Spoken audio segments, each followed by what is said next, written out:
Greetings from London. This is Maryum and welcome to the Star Moguls podcast. Today is our first episode for 23, so I'm wishing you a blessed and beautiful year ahead. Also, one of style and success only comes when you have health. I had concentrated on my health for 22, and let me introduce you to a wonderful soul. I want you to have complete health and happiness in 23. So I'd like to introduce you to Nathan Johnson. He is a South Asian weight loss expert and also my personal trainer. Welcome, Nathan. Thank you very much for having me on the podcast.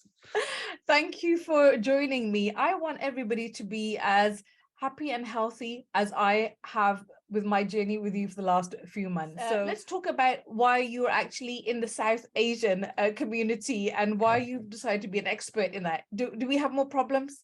No, actually, unfortunately for me, it was a case of I actually had most of the same problems when I was growing up, but also I had a couple of clients that did really well. That was that then expanded, and then I was working with everybody's auntie and everybody's uncle, and then we ended up just being that's what we specialize in. We did our methods are completely bespoke and understanding all the cultural dynamics, the wedding seasons, the home lives, the work lives. So we just specialize in that because we care now about that, and we just want to get really good at one thing. When you make the intention of actually making health a priority, I feel that the teacher just arrives. And I was on the search when, after having a heart monitor and putting on a stone literally within overnight, I was like, this is not me. And I have lost over a stone or something with you anyway in this last year, but obviously had surgery. So it's been a bit of a stalled process, but fantastic. I want to tell everybody that during my surgery and even after my surgery, I had actually lost more weight. And if I didn't have Nathan, I think that I would have just gone off the rails. What do you think the number one reason is for the Asian community or Arab communities for I think the easiest one to kind of compartmentalize will be food in its entirety and what it means to those cultures, what it means to the families that are gathering to eat food. And then also from food is very important. Food, everything happens around food. So do you think that's the basis? Is it food or exercise? Oh, it's 100% food. Like, you could not go to the gym and focus on your nutrition, and you could still lose a bunch of weight. And workouts is more to do with the mental clarity, the joints, the bones, the muscles, whereas fat loss or losing weight is all down to you eating less than you need. And that's the easiest way to control it. Like, you could run a marathon every day and continue eating the same way, or you can change your food and not have to do a marathon every day to kind of do those things. So it's the easiest, let's say the easiest branch to pick off an olive tree, but also the hardest because it's most wrapped up in the cultural dynamics, what people are eating, how much they're eating, portion sizes, that then come down to that being the cornerstone of everything. For not only just getting in shape, but then weight maintenance afterwards, which is the holy grail of weight loss. And do you think that there's a steady, sure weight loss amount that we should lose per month, say, if we have a long-term goal? Because some people want to do weight loss straight away, and it's just that's dangerous, right? So what would you suggest for that? What is a healthy weight loss amount? Yeah, so there's some really important research to go over. Firstly, everybody knows when you go on any type of diet and you go off from eating all the food to a moderate amount of food, you'll jump a bunch of weight off the scale. That will just be non-prescriptive. You can't statistically analyze it. It's just a bunch of water weight that happens. So in the first week of dieting, whichever diet you go on, doesn't matter if it's smoothie, keto, paleo, a normal eating plan, you will drop a bunch of water weight that comes because of the excess food you probably ate beforehand. Right. So after you get the first week out of the way, week 2, week 3, and week 4, you want to lose about 1% of your body weight per week. Now, it's really important that you don't focus on kilograms or pounds, because if you're a 50 kilo female versus a 100 kilo guy, you will lose weight at a different ratio based on your body weight. Right. So it's important to go off percentages. So 1% for 50 kilos is the same as like 1% for 100 kilos. They're 1% boundaries. Right. So 1% a week is a good way to look at fat loss in a simplicity point of view. And the research is really clear. If you start going above that and you're losing 2 to 3% of your body weight per week, there's a very little chance that you'll maintain it off afterwards, because more than likely the methods that you're utilizing are super unsustainable. They're really, really low calorie or high exercise, which cannot be endured for the long term.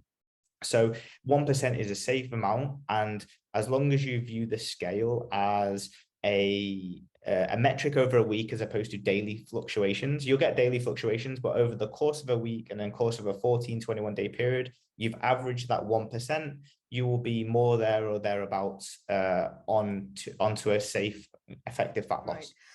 One thing that I have learned in my time with you over the last few months is really about data and portions. You're always saying, we need the data, we need the data. And let me tell everybody that I speak to Nathan, but I check in with him at least once a day. I'm accountable for everything that I do. He lives in Dubai, and I just thought, you'll probably think the same thing. Oh, he's in Dubai. Well, how can you have a weight loss trainer or someone, a PT, all halfway around the world? And it's very possible, because it's really about your relationship with your personal trainer. And Nathan has been very good and very patient with me, and I have obviously taught him everything, like, oh, this is not going to work, and I'm doing this, and he's come back every single time with something, with some solution. Do it this way, we'll do it that way, and you have to find an alternative and something that suits you, because we do have let's talk about portion sizes and why that's so important, because that's the first thing that I think I've really understood is about weighing food. Why do we need to do that? Major reason why we weigh food is because it gives you an understanding of what normal looks like. If we take it back and cast our mind back, and that's why I say cultural dynamics are really important in any philosophy. Like if I take my mum and dad's food back in the day, fish and chips were normal on a Friday, that type of stuff. It's proper British. But when you look at it, who prepares your food for you when you're 10 years old? That would be your mother or your father or your auntie. If they're not in the same space that you want to be, for example, like from a health perspective, they will be choosing portion sizes for you based on what they think are the best importance for you. They will choose a nominal amount of spoonfuls of this. They will prepare a plate for you based on their best guess. Now, unfortunately, most parents' best guesses are not the best guess that you need to have a adequate lifestyle or weight maintenance or weight loss. Majority of people will overconsume their calories through food sources. So normally portion sizes are larger than they need to be. So when we look at weighing food, it's because we want to recalibrate you to what nominal looks like, as opposed to pre-learned behaviors. And even if you do this for a short space of time, you're almost guaranteeing your results as well. It's like looking at your bank account every day and having a budget. You make sure you're hitting those numbers, but at the same time as you're retraining your brain so that when you do go to like a restaurant or you do go to a wedding and look at the buffet, you can kind of understand what needs to go on your plate and the amounts that you need to. Because once you've seen, let's say, for example, 55 grams of rice, and then you see 200 grams on the plate, you'll know the difference, and then you'll be able to make a decision whether you want 200 grams or you need to put some back. So it's a retraining of the brain. It looks very on the outskirts, very monotonous, but also very rigid. But if you view it as rigid versus a learning education, you'll see it differently. There's days that I've probably not put everything down on my chart for the day, and Nathan will say, has anything passed through your lips, Maryum? And so he just knows. He knows, obviously, the client well. Obviously, we built a relationship, but he knows because he's an expert in this. How did you get started, and what have you studied to be the expert here? Yeah, this is a really interesting background. So I got into the fitness industry because of my knee issue. So I got a degree in sports rehabilitation because I had a knee issue, which meant that I couldn't do any sports. I basically just ate biscuits and played PlayStation for most of my teen years, but wanted to be outside playing sports, but I could never do so. So when I grew up, I always had parents that were always very loving and giving. My mum was a nurse, so I used to do work experience in her place, and one of her work experience colleagues was a physiotherapist. So I adored him. He worked at Liverpool Football Club. So I was like I was like in love with Liverpool, and I watched them every weekend. And I just wanted to be him. So then as I grew up, I just emulated this guy. I went to university and got a sports rehabilitation degree. However, in that industry, you work with a lot of people's health. And when you're in rugby, which I was, you're working with people that are concussed every single weekend, or fractures or dislocations. It became very tiring and very emotionally draining. So as I was doing that, it doesn't pay very well. I ended up getting a personal training job. So I was personal training in Canary Wharf, and that's where it kind of took off. I would spend my times reading research instead of folding towels or cleaning treadmills. And I ended up working at this really good gym that basically is the gold standard for personal training in London. And that's where my career took off in that area. I became London's best personal trainer in 2017, and then ended up moving out to Dubai to run a gym out there, or out here, I should say. And over the time period, every course underneath the sun, but I don't think you can get any better courses than just having people in front of you and helping them lose 5, 10, 15 kilos, and then seeing the struggles that they face and solving the problems there. So, I've sat on every course under the sun, but sitting in front of someone and helping them solve their problems is no better learning than that. If you're like a problem solver like I am, I can't go to bed if I haven't solved the problems for the day. Yes. And do you find that working in Dubai, there is a vast difference? Have you noticed a difference in people's habits and behavior culturally? And, Middle East is very different to Europe, right? So what is the main difference you find that is it's prohibiting those from losing weight or being healthy? Yeah, I think majority comes down to the relationship to what exercise means and how much we have access to that. Obviously, in Dubai, you're looking at really high temperatures during the summer, which means that the reluctancy to go outside. Most people either live in compounds or villas as opposed to apartment blocks. Like I live in downtown, which means that I've got access to everywhere. I can walk everywhere. But if you're living in the sandpit, you basically walk outside your house and you've got your house and your garage, and then you've got sand and then a road to go and drive on. So the ability to go and walk is super low. And then the reluctancy to get like more just incidental activity in is really low. So that becomes a super big factor within people over here. And then the second is obviously the evenings of food, where majority of is related to going out, having either shisha or dinner out at a restaurant where there's lots of people there. And then when you're always eating in social, there always becomes the dynamics, as opposed to you making your own food at home. It becomes starter, main, dessert, or share a few things on a table. And they're just different strategies that you need to adopt. They're not impossible to help you do what you need to do, but they're very much an easy access to overconsumption of food.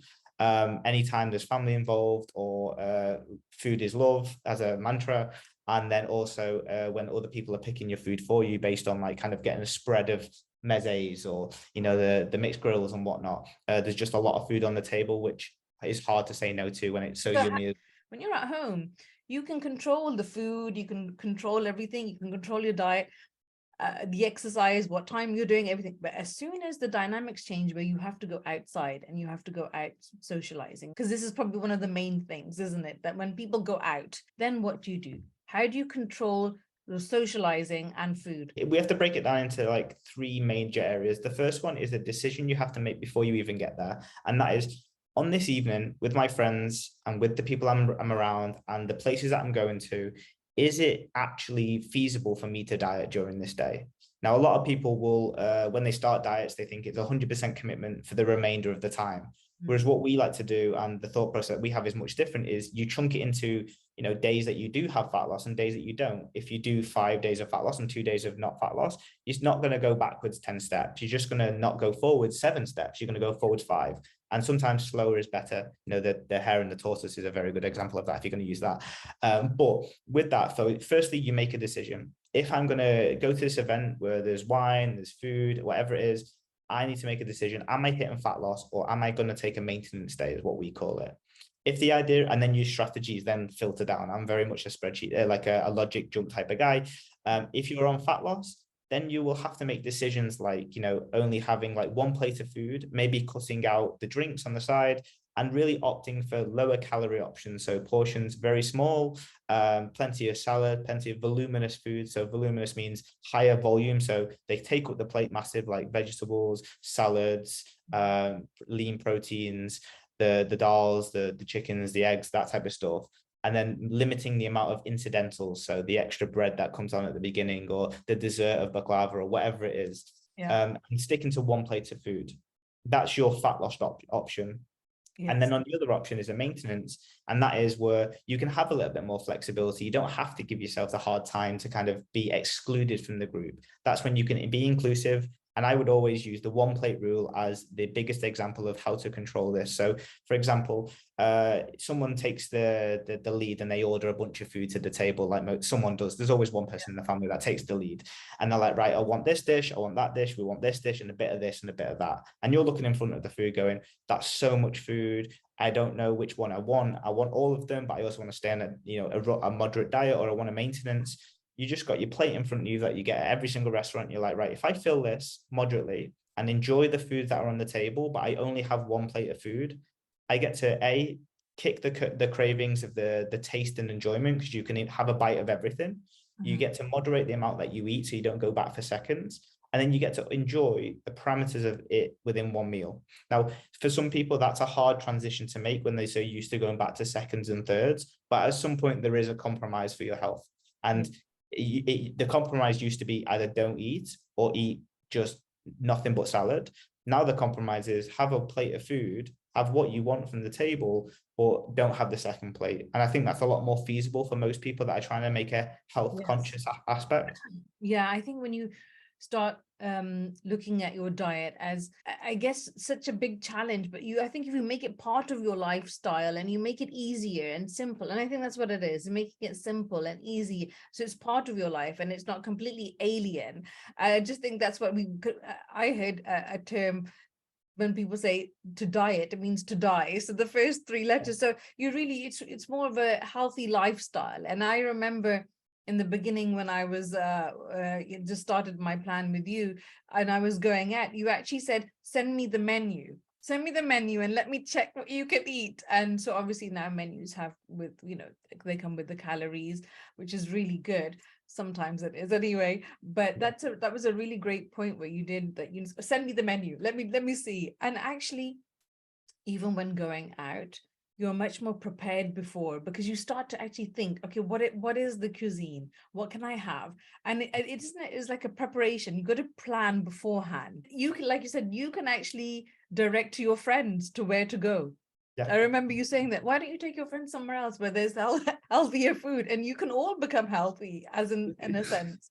Because And I that's the think thing, that's right? quite valuable. Yeah. Yeah, because a lot of people, like when you look at the dynamics of people making decisions within friendships, everybody will also do what everyone else does, but no one wants to take the first move unless you've got that really organized friend that's like, we're here at 7 p.m. But most people have I guess it's an opportunity to take the lead and then go, hey, let's go here at 7 p.m.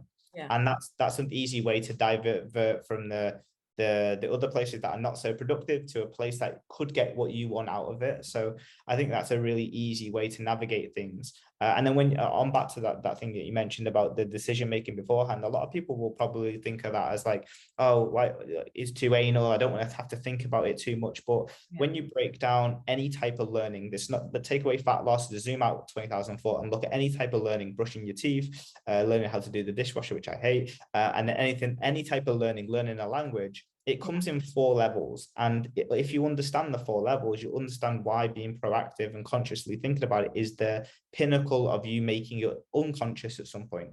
Is that we go from unconsciously incompetent, so we don't know that we really suck at it. Then we go to consciously incompetent, so we know we shouldn't be doing this, but we do it anyway.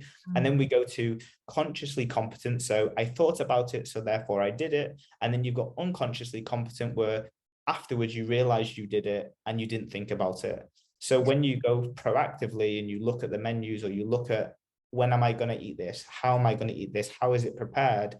You've got to think that's just a stepping stone to you being autonomous and it being subconscious. But you have to go through that step first before you get to not thinking about it. So let's talk about autonomy, because you just brought it up. So how did you, there's a few of you in the company, and tell me what your role is and who else is involved, and how did you start that? Yeah, so it all came through the kind of, I guess, failures that we'd seen over the years. So 10 years ago, I was struggling with my own weight. It took me about 5 to 10 years to get to that point where I was able to stabilize my weight. I went through a lot of binge eating. I went through a lot of like ups and downs with trauma through my knee. So you get that bad relationship with food, where food is comfort. And I ended up being in a situation where I was like, I've got to solve this, because there's a lot of other people going through this process. I'd see people for personal training, and then 2 years later, I would see them at the Pret around the corner in Bank Central Station, and they wouldn't come over to you because they'd be so ashamed that they gained the weight back that they had. And it was a situation I had with a lady that was sitting behind me at a Pret, and I was there to meet her, but I didn't recognize her because she'd gained a lot of weight back. And she said, none of my friends recognize me anymore. And I remember her from back in the day, the way she looked. And I said, I just don't want her to ever feel the way that she did in that Pret. And I need to solve this completely. So what we came up with this scenario of where we looked at the whole entire journey of what it meant to get in shape, but then also stay in shape. So most people go in diets where it's 60, 90 days or even 30 days. And then they just don't do anything afterwards, or they don't maintain it afterwards. So we've come up with this concept of that you go through these 6 phases, you learn the skills of getting in shape, you learn the skills of staying in shape, which is a whole task within itself. And then you learn to do this by yourself, because most people have one common goal or 2 common goals when they start any type of plan or even their endeavors in fitness. I wanted someday, if you're paying for it, I want to be able to do it without being paid later down the line. And I also want to keep the results that I've got. They're the 2 commonalities. Some people would rather take that than losing an extra stone because they know that they can keep it off. So we came up with that philosophy, and now we're a team of 7 with some back end staff, which is great. I started this 3 years ago now, and we just like really skyrocketed because of the message, because of the methodology, and us kicking people out at the end as well. And yeah, there's a team of 7 who specialize in this particular area. And my role at the moment now is I still coach people like yourself. At the same time, it's more business management side of things now. So how do we get more people to go through this and understand that you can get in shape, you stay in shape, and you don't have to do any type of like fad diets or unsustainable methods to get there. And you can eat the South Asian traditional diet, or whichever diet, traditional diet that you have. I love the fact that when I started in my first consultation, it was I want to learn what I need to learn, but I don't want you around forever. You know, I don't want you around for years and years. But you initially do need someone, and let me tell everybody that having somebody just check on you, and you know, because you have those days where you think, okay, no one's looking and no one's seeing, and you can just so easily just put on 1 or 2 kgs, but by just falling into those bad habits again, in those habits that aren't well good for you on the long term. And having someone just daily check-ins, or just that kind of, just to see your patterns and see where you are and how you are. And for me, it was just going through surgery was really quite traumatic, and I kind of, I guess it, you know, you made it really easy for me, and I was really happy with that. So anybody who even is going through kind of surgery, or you know, or some injury, and they don't know how to maneuver the weight loss and their habits, because it's emotional, isn't it? We're emotional beings, so we will gravitate towards what will make us feel good in that moment. And it's how to combat that. When we get really emotional, what do you think we should do straight away? So it's a very, very hard question to answer from just a one singular point, but let's break it down to a few things. You've got the pre and then you've got the post. So before you get to the point of action, there'll always be things that you can identify that you can change. So for example, you've got the idea of understanding your own triggers, the understanding your own situations that put you in that place. Maybe it's a date that you've had significant correlation with. Maybe there's times of the day that you feel a certain way. You've got people that you're around that do make you feel a certain way, and solving those problems, which are the hardest ones out of all of them, to cut people out of your life because they make you feel a certain way, is horrible, but sometimes that has to be the case. Or you've got the other elements, which is like post, which is how do I regulate myself back to a normal baseline? So, you know, I don't think there is a way from a nutritional or training or my scope of practice to solve it, but there is a way for you to manage it, which is that the same things that you do, whether it's the stepping on the scales to measure your body weight, or for you to look at food and send your daily report, or your being accountable, or looking at your cost versus your benefits. So when you're really emotional, logic goes out the window, which means that it's hard to rationalize with yourself. But if you get into a pattern of being better with it, there's a split-second difference that you can pull yourself back from reaching to the cupboards or hitting the F it button and doing all that type of stuff. So there's always logic that can be played in some way, shape, or form, like looking at the worst case scenario, looking at the cost to benefit ratio, looking at, is there other things that I can do outside of food? If you know that food is your thing and you're like, food is the thing that makes me happy, can we flip it for something that is no calorie but makes me feel the same way? So for example, like a lot, like for mine is like, I like to play PlayStation, and that was my thing where I just like, I did that instead of eating a pack of crisp, or I distracted myself through going down for a swim or going for a walk or reading a book. And there's always distraction techniques if you're only working on the after side. Sometimes you do have to solve the problems that are facing you, that are triggering you more often, and really focus on those. But that's the way that you break it down. Like if you don't want to tackle the big problems, start with the small ones, which are like more strategy based. So pick alternatives, try and eat more frequently. That's a really easy one to get over the hurdle of, so hunger doesn't build up, which then triggers more. Drinking your water, getting out for a walk, being in a better headspace. Those small things like that can be big. But it's a difficult question to ask. Difficult question to answer because it's so multifaceted. It's the winter days, and the heating is on, the radiators are on full. And I've had this conversation where people are also saying they're really dehydrated. How does water affect the body, A, and B, how can we help take more water like on a daily basis, because we find that that's kind of the main problems. And I remember you even saying it helps with productivity, it helps with sleep, it helps with your organs, everything. So it's so vital. Again, it's something that we need to do. How could we make that easier to just drink water? Yeah, so the mechanics behind it is that our body is made of a high percentage of water. So as soon as you reduce that, you reduce 70%, 80%?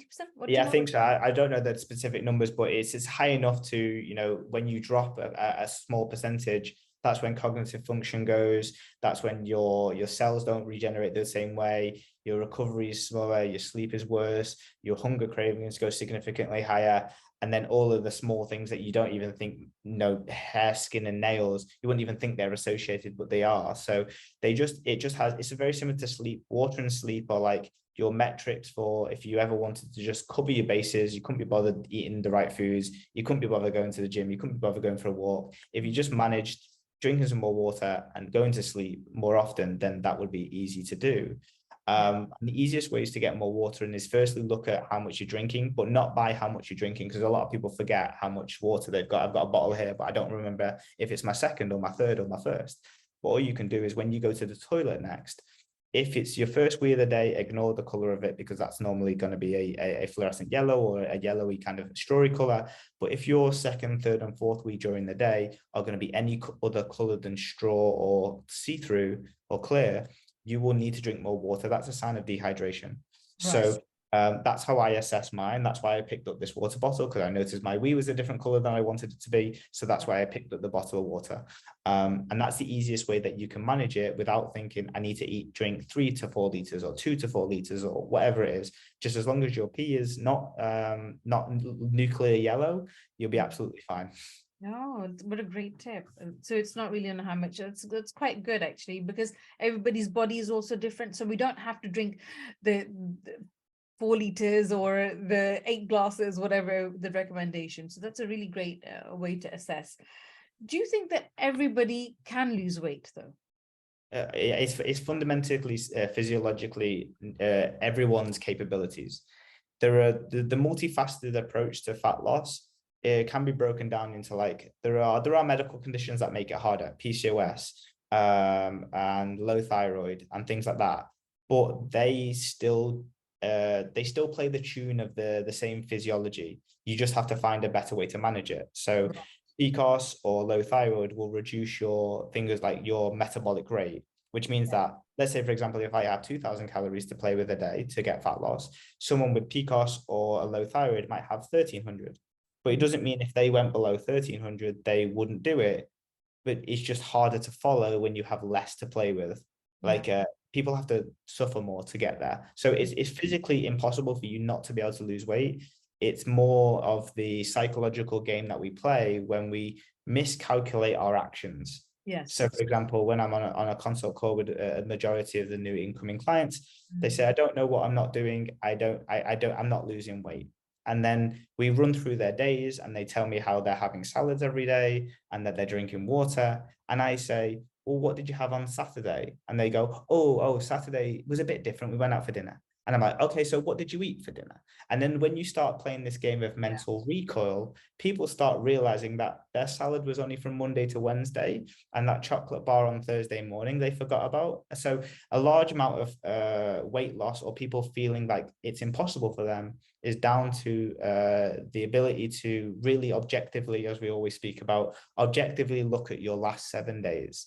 Yes. And if you looked objectively at your last 7 days, if you were, let's say, for example, you're a lady on here listening to this, and last 7 days you've been trying to lose weight and you've not done anything like a juice diet or you're intermittent fasting or you're like keto or anything like that, but you're just doing things normal and you just don't know what's going on. If you recall over the last 7 days and you really, really think about it, there will be bits that you'll have missed because our brains don't work. I can't tell you what I had for dinner 2 days ago. I can't tell you, but it's that recall that gets people confused to thinking that they can't lose weight when that dinner out on Saturday had a few extra glasses of wine, or there was a few teaspoons of this, or they ate their kids' food after the kid didn't finish it.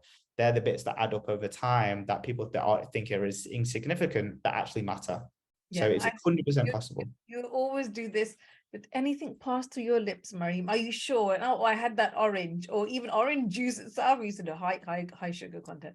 Oh, I had a pear. Oh, I'll add it in. And it is these small little things. I had a friend of mine, I was having a conversation. She said, oh, it's just our age, Maryum. It's just our age. And I was like, what? I don't believe that. Like, I'm not in that mindset, right? So for me, I don't believe that. And so I'm trying to convince other women and men who are in that kind of over 40s 50s bracket where they think, okay, this is just the way that I am. But I want to tell them DNA and age. Can you tell us a little bit about that? Is that a factor? Can we do something about it?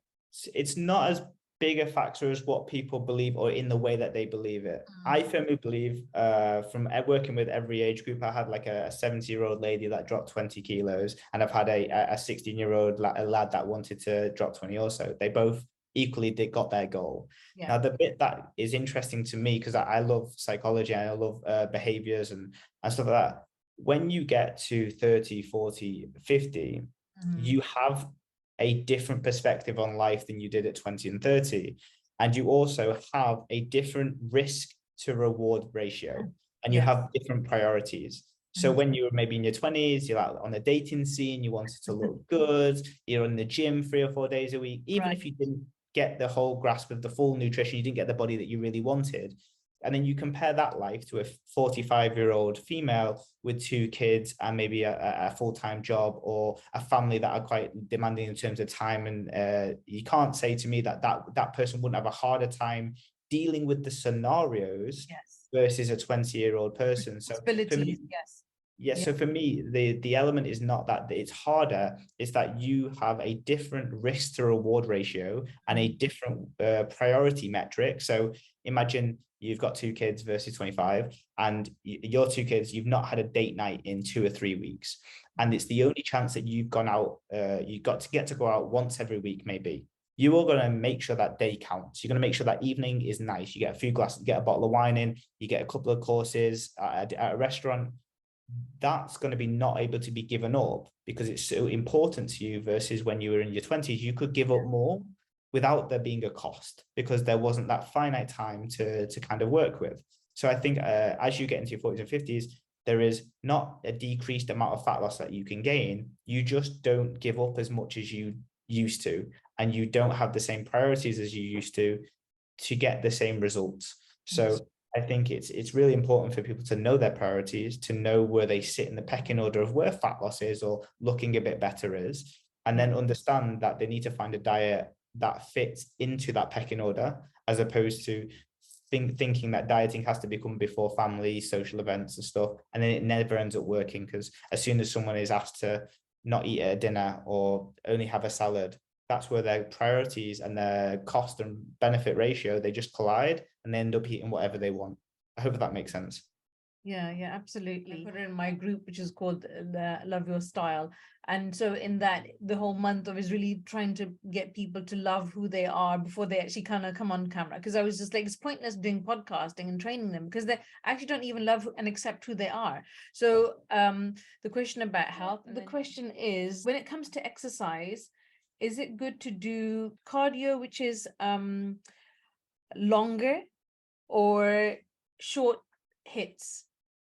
Yes. And the workout should be short hits or longer cardio, which is a preference? Yeah, so this is categorized into something we like to call hit or lit. So high intensity training and then low intensity training. Both of them have their merits to some degree, but if you're looking at like the bog standard person that just wants to go to the gym and feel healthier, obviously time is the most important factor for most people to go to a gym. So if you are, let's say for example, if you got 15 minutes or less to do some exercise, high intensity, because you get more bang for your buck, you're doing more in a shorter duration, so you're working harder and shorter. But if in my opinion, if you have anything over 15 minutes, I think the longer duration is better from a health perspective because of the joints are not exposed to high intensity stuff. Majority of those like classes are things with like burpees and box jumps and things where you have to jump and there's quite a high level of impact.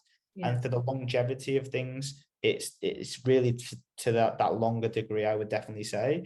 And also you just end up burning more calories because you can do it for longer. The low intensity stuff, that hit stuff, ends up turning into this because of how tired you are and you're dragging yourself around this little circuit that you're doing. So I think time wise, it works out really well. It's great from a cardiovascular perspective.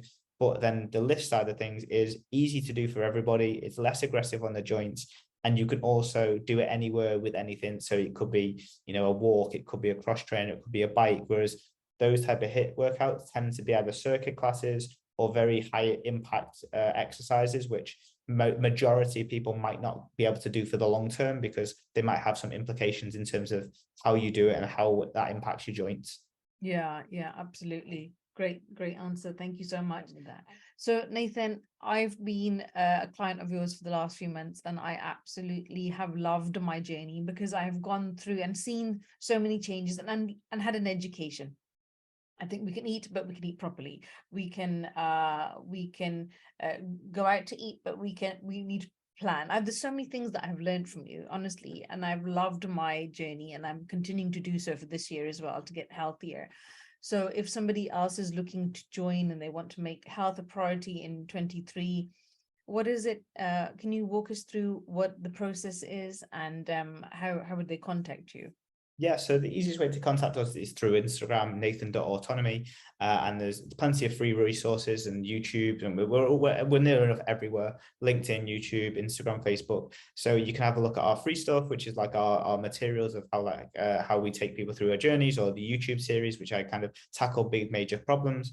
But if you you want to become a client and you want those more customized plans, the way that we do it is we will have a game plan call, which I'll take you through the process of understanding your struggles, where you kind of need the extra input from us. And then once we do that, you'll kind of get on a call with a coach, and you will customize the plan based on your lifestyle. So we'll look at how much you want to lose and what you want to look like and how you want to feel. And then we'll look at nutrition and look at where your weak points are, and we'll look at what we can change to make that more of a lifestyle, more approachable, and make it something within your lifestyle. So we've got plenty of people that live at home that get their parents to cook for them. We continue doing that. We can change it if they want to. So there's multiple ways to skin a cat. So we do a call just to kind of get to know you a bit better and actually make the custom plans for you.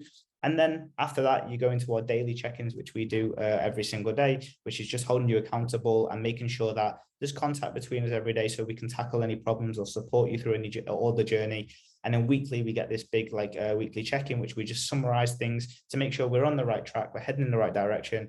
And then we just repeat that process through that fat loss phase. We tick off our goal, and then we go into our next phase, which is about learning how to maintain. So we teach you how to make low effort nutrition. So we don't have to think about weighing food anymore. We don't have to think about calories anymore. We just got to think about how do we eat appropriately with the most ease possible and stay in shape. And then we kick you out at the end, and then you're free to roam by yourself and do it by yourself in the future, because we give you all those tips and strategies and habits. Yeah, I think people shouldn't make it such a big, massive. I think that it's too big in their head. And I think that they don't get on doing it. I think they think so much and they overthink everything that they actually never end up taking any action.